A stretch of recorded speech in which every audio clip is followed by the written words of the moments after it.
The beach had always been my sanctuary. I'd spent countless summers here, watching the waves lap gently against the shore, their rhythm calming, almost hypnotic. At 45, with a life full of stress and demands, the ocean was my only escape. Tonight it felt different though, darker, heavier, as if the sea was hiding something beneath its endless black expanse. The sky above was overcast, a thick blanket of clouds smothering the moonlight. I'd come alone this time, walking the familiar path down to the beach, expecting the comfort of solitude. The wind howled in my ears, bringing with it a chill that wasn't normal for this time of year. The beach was eerily quiet, aside from the sound of my own footsteps crunching over the damp sand. I settled onto a familiar spot near the water's edge, just far enough from the tide. The air smelled thick, salty, but also something else. Something metallic, like copper or blood.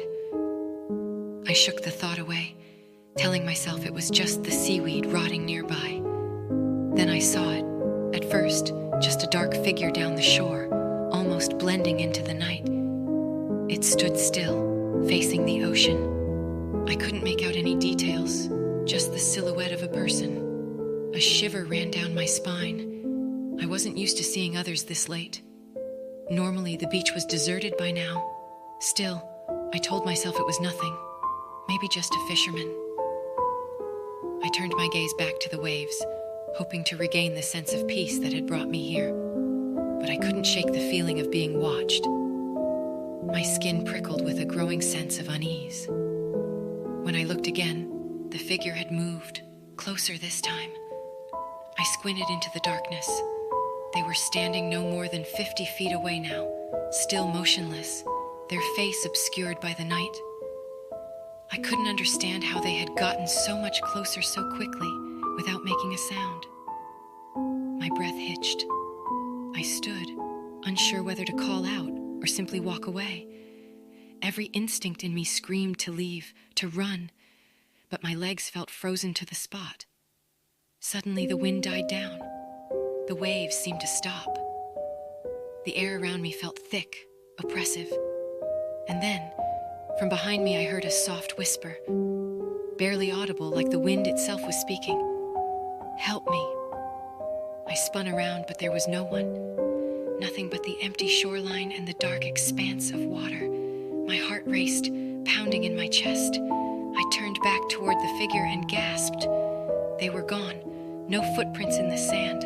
No sign of anyone. But then I heard it again. "Help me." This time it was closer, almost as if it was coming from inside my own head. And before I could react, something cold, wet, and impossibly strong grabbed my ankle, pulling me toward the ocean. I screamed, clawing at the sand, but it was useless. The water rushed up around me, icy and suffocating.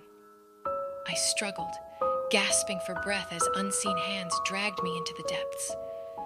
The last thing I saw before the darkness swallowed me whole was the moon finally breaking through the clouds, illuminating the beach, and a figure standing at the shore, watching.